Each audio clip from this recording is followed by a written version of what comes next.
And in the wood yard, we're talking bins, firewood bins. Here we go. So I'm talking about bins today because I get a lot of questions from guys that are converting from stacking to piling. Good choice. And they want to know, what size do I make them? How long do I make them? How wide do I make them? How do I construct them? What do I like? What I don't like? So I'm going to talk about it today. Now I happen to have a firewood delivery today at the end of the day. And so this morning here, well, it's noon now actually, I backed up between these two bins here because I'm going to load in some white oak. It's going to a guy who does smoking and meat. He wants some white oak, he wants some cherry, and a little bit of hickory. So that's what I'm going to put in the trailer. Now, the reason I thought about talking about this today is this is a mistake I made right here. If you can see, I've got about 8 inches on this side, and on that side I've got about 6 inches where I could back the trailer in. I cannot drive my truck through here with my mirrors out. I have to fold the mirrors in. This bin, as I came this direction, because it's, I don't know, 50 yards long, it narrows down. I wasn't really paying attention as we were adding on. We kind of just, these two bins kind of came together, and I can drive through here, but it just fits, and that's too narrow. What we did in the original construction of the bins is we did 5 rows, and they were all wide enough that I could drive between them. But since then, we've added onto the bins. And I also took out my middle row because I had 5 rows, so I took out the middle one. And the reason we did that is this row I can access from this side. And then when we took the middle row out, we can access this bin from this side, and then this bin from this side, and then this bin from this side, as far as turning the tractor in the middle and then loading it with the bucket. So by having the 2 rows together, like this. So having the 2 rows kind of together, there we go. Having the 2 rows together here and the 2 rows together here with much more space in the middle, I'll show you that in just a minute, we're able to load and unload and access the bins easier. This one obviously came together too much as we built onto them, and we took out our middle row, the 5th one, would be the 3rd row. We took that out so that we could access it, because now we can drive around this one to the back side, get in here, and then this one over here to this side, we can drive from the other side, and I'll show you that in a minute. So that was one mistake that I made. Now, these bins are basically 2 pallets wide.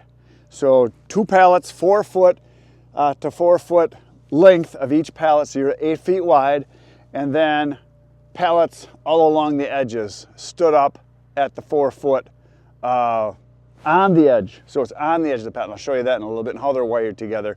Everything is put together with wire, and it is electric fence wire. It's the cheapest wire that you can get. It's very strong tensile strength. It's not like a wire that's weak. It's very strong actually. And we have found that running 2 strands of it around everything and then tying it works way better than just one.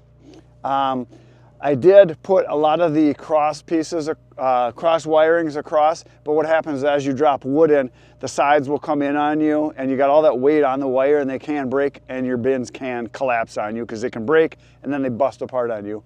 But we found a better way to wire them. It's at a 45-degree angle from somewhere in here and then down into the middle, and that way you've got space on the top where your wood can get in the middle and then it can build out and it doesn't put all that weight on it. So that was another issue that happened.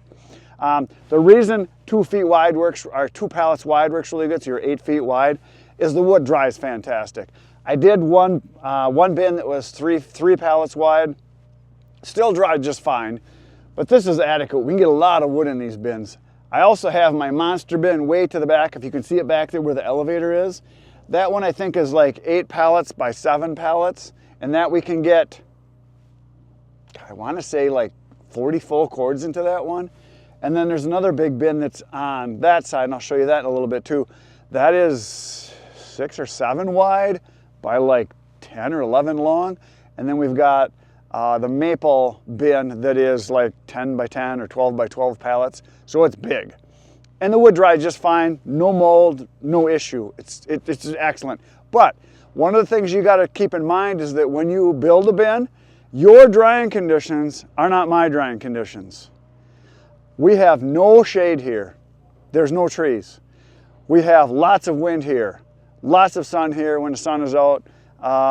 Number one question people ask, well, it's going to get rained on. How do you cover it? I don't cover them. It's not an issue. The big full-time firewood producers, the guys that produce thousands of cords of wood that sell semi-loads daily, they do not touch their wood. They pile everything in big, tall cones as high as their elevators will go, and then they leave it and the water sheds right off of it. You can check on some other videos I've done, like at Frank's, been there a couple times, Skidder Kev, Aren't Forest Products. There's a couple places I've gone to. A guy up in northern Wisconsin, up by Lake Superior, everything's in cones. Everything. That's how they do it. But for me to do cones, I would need different equipment, and I don't have that kind of volume. I have found these bins work fantastic. I could estimate how much wood is in each one of them pretty easily, and it doesn't matter because, like I like to say, it doesn't matter how much wood you have, you need more. More is the right amount. Well, let me take you around and I'll show you the different bins here, kind of how they're constructed, how we put them together, how long they are. I'll step them off and I'll kind of show you, how they're made. So I'm back here, I'm up on top of the trailer here just to show you. So over here you can see there's, I don't know, 8 inches or so clearance on this side. And you can see how the pallets go down the edge. I guess there's more here than I thought. There's about 1 foot of clearance here. So I can drive through here, but it gets narrow as you come this direction. The truck just fits in here, as you can see. But I don't really use it this way very often. I just backed in here because that's the wood that I want. This wood here is fairly new, but the stuff behind it is gray, and that's been in there for 6 months or something like that. It's white oak. And then this is red oak over here. So I separate my wood by species most of the time, keep it kind of together. And then this pallet, I should say this bin, built out of pallets, is gonna go way down to where you see that pile of dirt there. Actually, that's, I think that's from the sawdust from the chicken coop. So that's full of chicken poop.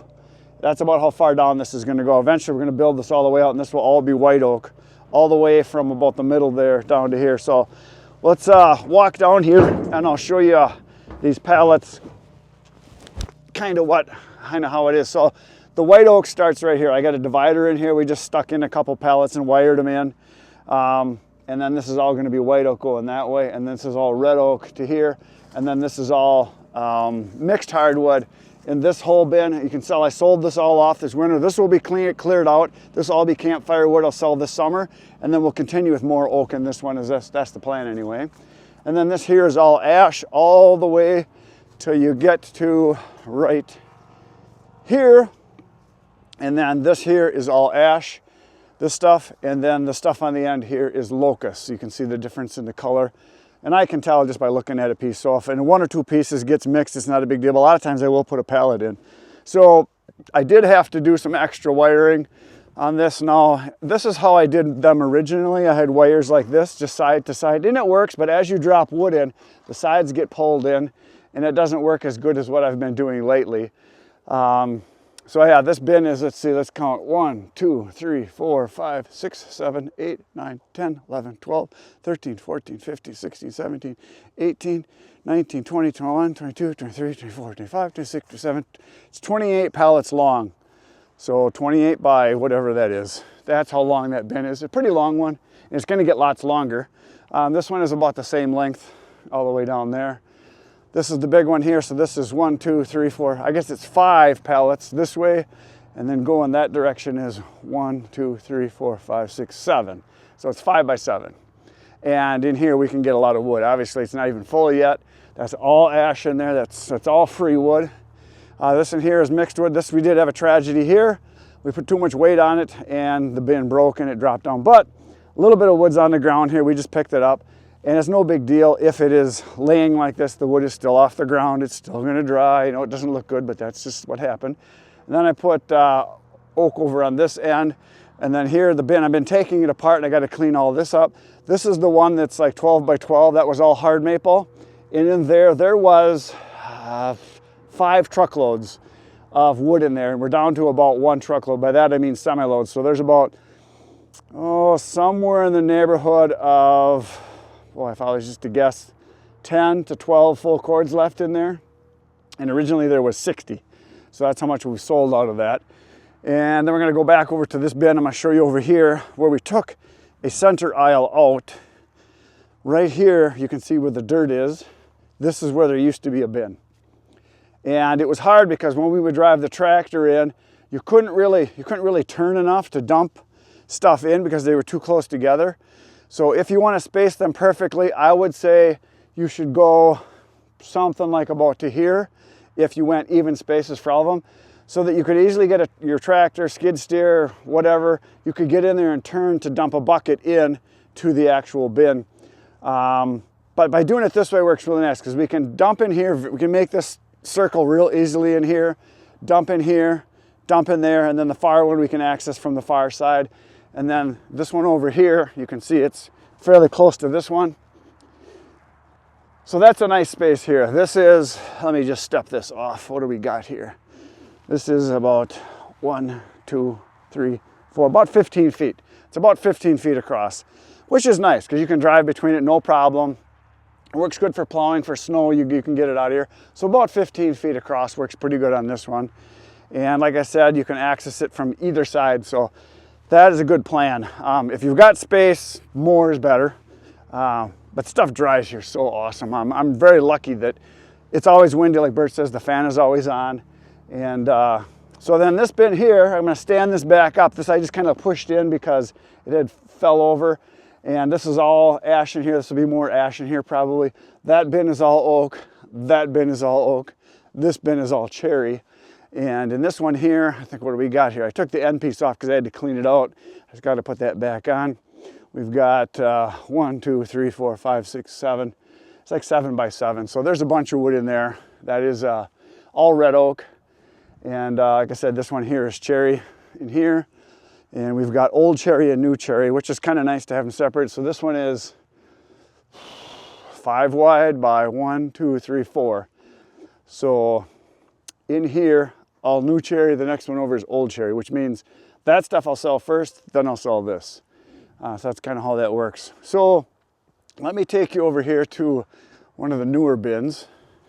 So this is the newest bin that I built for putting the red oak in. And you can see here, it's double wired and then just twisted around. We took some of the old wire and used it double wired here, double wired here, double wired here on the bottom. And then you can see here, double wired here again. And we put the pallet that's on the sides, as you can see, on top of this pallet. And that way this pallet's off the ground. And they last much longer. And then we tie in the middle, and then on the corner here, there's a 45 from side to side. And then, let's see if I can find where it is. I know it's in here. Where is it? Somewhere here. Well, right here it's gonna be. This one here, it's about, well, so it's about in the middle of the pallet.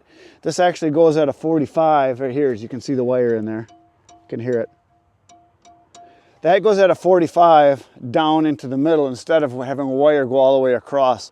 I just did a 45 here. Okay, I found it. It's down inside of here. It's wrapped around in there, and then it goes at a 45. And then there's one right here. This is at the top of the pallet, and you can see here the wire going down. It goes at a 45 down to the middle.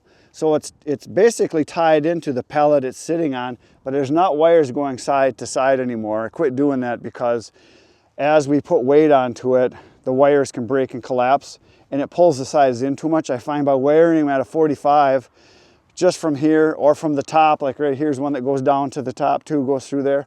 It seems to work out much better, and it's very strong, and you don't use as much wire actually. You take, instead of a wire from side to side, you take half of that and you go from here and then down into the middle, and it works really good. You could single or double them, whatever you want to do, but it's 17 gauge, it's a 1/4 mile long spool for like less than $20. I think it's like $17, $18. And that's what works really good. And then I just, again, as you can see here, it's double tied, double wire here, double wire down here, double wire down there, double wire right there. So we just tie the corners in, and then right here you can see I did a 45, and it's not even pulling on it at all. But when I get more in here, it might, yeah, it'll pull out eventually. I'll probably even tighten this up. I just did one side to side on the corners, and then I did the same thing over here. Just tied it side to side like that right there. So that's basic. It's pretty simple. I try to put the heavier duty pallets on the ground. The ones that are made out of good hardwood, meaning oak, because the oak pallets are pretty common around here.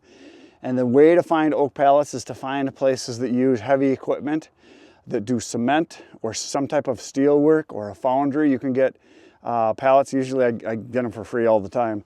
Just keep your eye open. And then I use the cheaper ones. These ones are basically from crates, from snowmobiles, ATVs, and stuff like that I get at a place that is a retailer of outdoor equipment. So this pallet goes from here all the way over to here. It's like a 5x6, I think, is a pretty common size. And that works really nice for making your walls higher. You can see there by the trailer, that's only like a 4-foot high pallet. And you see how much higher these are. I like these high ones for the sides a lot. I'll get more of those. And then your good pallets, like this one right here is oak. This will be a good one for the bottom. This one is pine. That one's pine. And those I will use. The oak one for the floors, and then the pine or a lot of cottonwood, aspen, stuff like that. Those I'll use for the sides. Like a lot of this, you can see here's a over 6 foot high. That's a real big one. You can see by the height of it there. I'll stand over here so you can see how high this is. Plenty high, and the tractor can just get over this and still dump into it. So that's something you got to consider. Here's a 5 foot high one, and then they get shorter, shorter, shorter, shorter. Put the 4 foot side up, and then here's 5 footers here again. There's a 5 footer here. One of these bigger ones. I like those a lot. And your side ones don't even have to be anything special. Here you can see one that's, the wire broke on me. If you can see that, it was a wire that went over to that side, and it broke when I put a lot of weight into it. So I quit doing the side to side thing now. Now I just run at 45s either from here or from the middle and then down in, and putting them every like 3 or 4 feet, something like that, just so you got them on each end and then maybe in the middle. So hopefully that answers your questions you have about the bins. And again, there's guys that are naysayers like, oh, you got to stack wood to dry it. No, you don't. It dries better like this. It's loose. It's loose. Like I say, if you take a laundry basket full of wet towels and set it outside, how well is it going to dry? Not too well. If you take those towels, fluff them up, spread them out, space between them like this, they're going to dry. Air flows through this and it dries fantastic. It can breathe. The wood breathes better, not stacked tight. It's pretty simple. Okay, let's load some wood.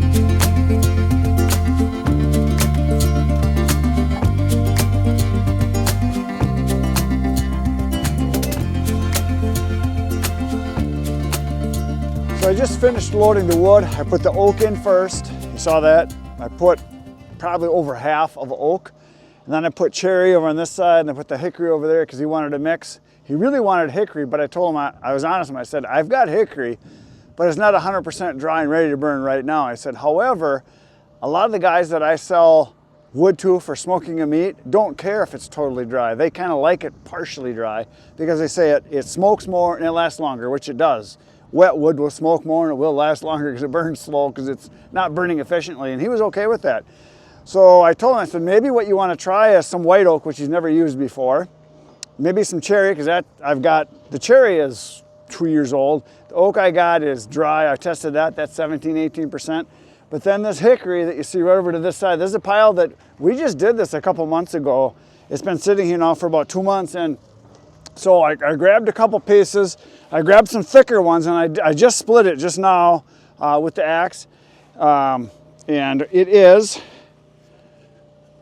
21%, you can see that. And then this one here was a big one. This was a big chunk. I took one of the biggest ones and I split it in half. And on the inside you can see it's 24%. So it's darn close to being ready. And for smoking meat, I think it's gonna be fine. But I told him, I said, you know, it's not gonna burn as good. You might wanna start the fire with the oak and then throw in your hickory and it'll probably be good. And he says, yeah, that sounds great, let's do that. So he's a regular customer. He buys a couple loads a year. He usually gets hickory, but I told him I didn't have any, and let him know that what I got is not totally dry, but I think he'll be good with it. So there it is, I got it in. We're gonna go do a dump.